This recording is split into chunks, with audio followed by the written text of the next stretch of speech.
Okay, and here is question 5 from that mechanics paper. So we're told that this golf ball is hit with an initial velocity of u at an angle of alpha. And when we use Suvat, we can either use vectors, so we can sort of describe the horizontal and vertical motion at the same time, or we can separate them and describe them separately. I'm going to do it separately.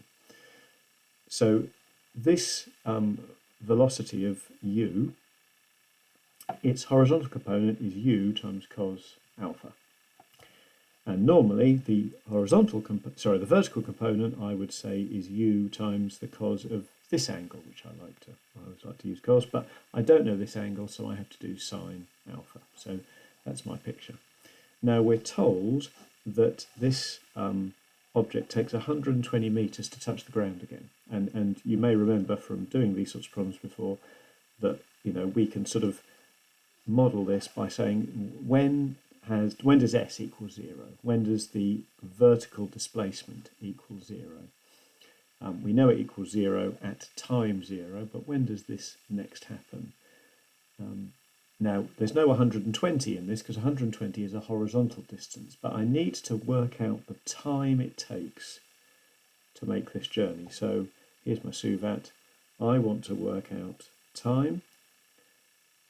Its initial displacement is 0. Its initial vertical velocity is u sine alpha. And I want to work out t. Acceleration is gravity, which is sort of working against it.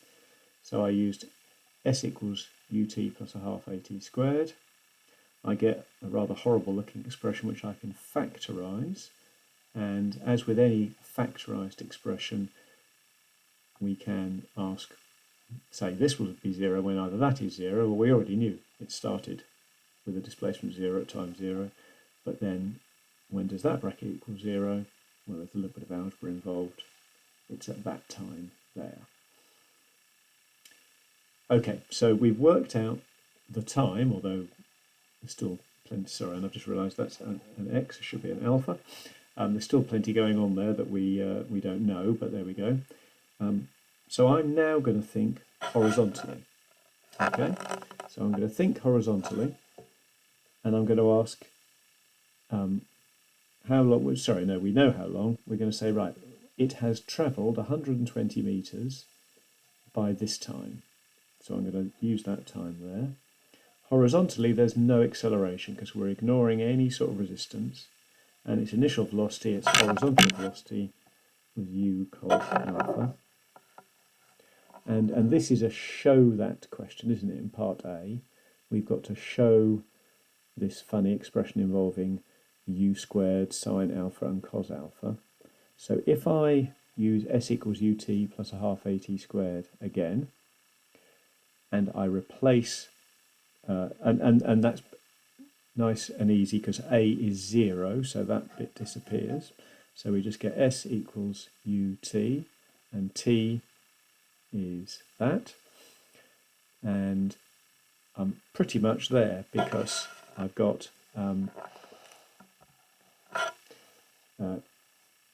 u cos theta times u, sorry, and I just realised again that's an x, it should be an alpha, sorry. So that becomes that, and if I multiply both sides by 4.9, I get what they were after, as required. So I got there by doing a combination of horizontal and vertical resolving and using Suvat. Now the next part says it reaches a maximum height of 10 meters. This is another vertical problem, isn't it? So I just need to say, right, okay, it reaches a vertical height of 10, and that's the maximum height it reaches, so I know at that point its velocity will be 0. This was its initial vertical velocity. Its acceleration is still gravity.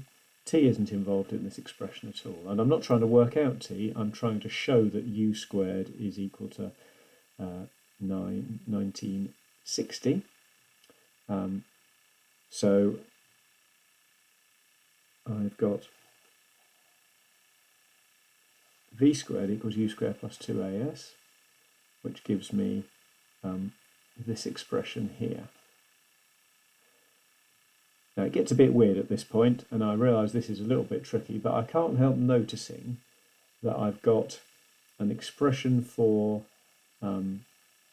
here that involves u squared and an expression here that involves u squared, but I still don't know any of the angles involved. So what I can do is I can take this expression and divide it by this expression. So that divided by that must be equal to that divided by that, and that gives me this. I've rewritten sine squared as sine x, hope that's okay. And you can cancel this out. U squareds cancel out, sine alphas cancel out, so you're left with tan alpha, and this is a third. So we're in the same way as in that previous question, we know that tan alpha is a third, and alpha's got to be acute, so this is a triangle it could come from. And if I use Pythagoras, 3 squared is 9, 1 squared is 1. That tells me that this length is root 10. So I now can work out what sine alpha and cos alpha are. So now, and actually I don't need cos alpha, because now I'm going to go back to this expression here, and I'm going to substitute in sine alpha is 1 over root 10. So sine squared alpha is 1 squared over root 10 squared, and that gives me what I was after. Now I'm well aware that that last part was fiddly. I guess the only thing I will say is that they're sort of walking us through it by getting us to do that as part A. It's unlikely that we're not going to use that again, so I guess that's perhaps the only thing that we would do.